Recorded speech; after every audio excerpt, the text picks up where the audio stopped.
दोस्तों, वीडियो शुरू करने से पहले आपसे एक छोटा सा निवेदन है।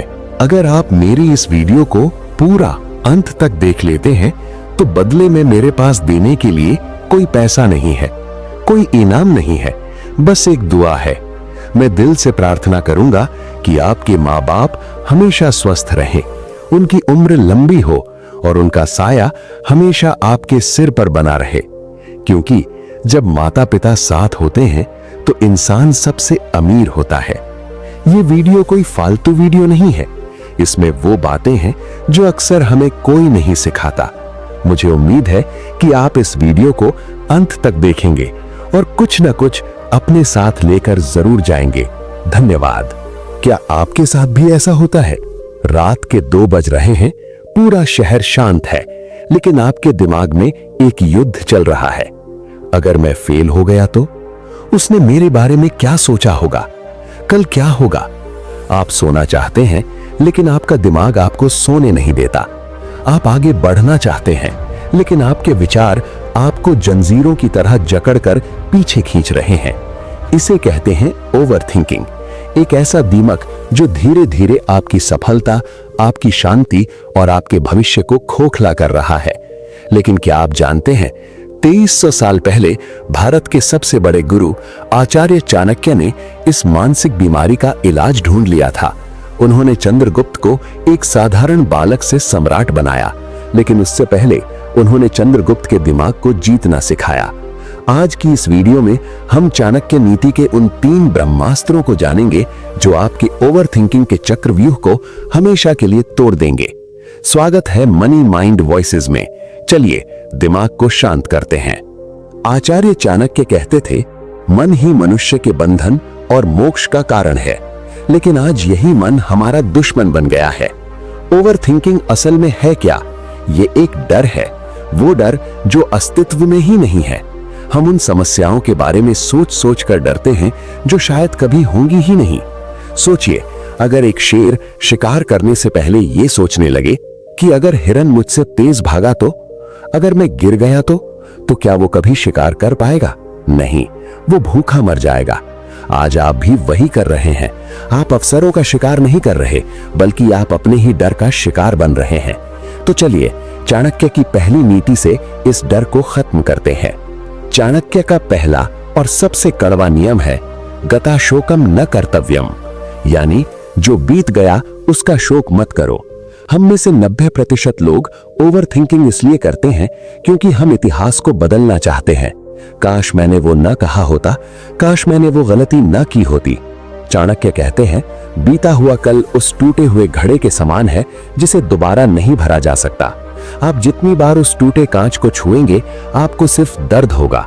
जब चंद्रगुप्त ने अपना पहला युद्ध हारा था तो वो जंगल में छिप गए थे। वो ओवरथिंक कर सकते थे, रो सकते थे कि मैं हार गया, लेकिन चाणक्य ने उनसे कहा, मूर्ख इतिहास का रोना रोते हैं, बुद्धिमान उससे सीखते हैं और आगे बढ़ते हैं। अगर आप अभी किसी पुरानी बात को लेकर परेशान हैं, तो खुद से एक सवाल पूछिए, क्या मैं इसे बदल सकता हूं? अगर जवाब ना है तो उसे अभी इसी वक्त अपने दिमाग से डिलीट कर दीजिए। वो कचरा है और दिमाग कोई डस्टबिन नहीं। दूसरी बात, ओवरथिंकिंग का सबसे बड़ा दुश्मन है एक्शन, यानी कर्म। चाणक्य नीति स्पष्ट कहती है, आलसी मनुष्य का न तो वर्तमान होता है और न ही भविष्य। ध्यान दीजिएगा, आप ओवरथिंक सिर्फ तब करते हैं जब आप खाली होते हैं। जब शरीर थका होता है तो नींद आती है, विचार नहीं आते। लेकिन जब शरीर आराम तलब होता है तो दिमाग शैतान बन जाता है। आपका दिमाग उस रुके हुए पानी की तरह है। अगर आप काम नहीं करेंगे तो उसमें ओवरथिंकिंग के कीड़े पैदा होंगे। चाणक्य कहते हैं, जिस काम को आपने शुरू किया है उसे परिणाम तक पहुंचाओ। हम सोचते हैं परफेक्ट समय आने पर शुरू करूंगा, लेकिन चाणक्य कहते हैं समय को परफेक्ट बनाना पड़ता है।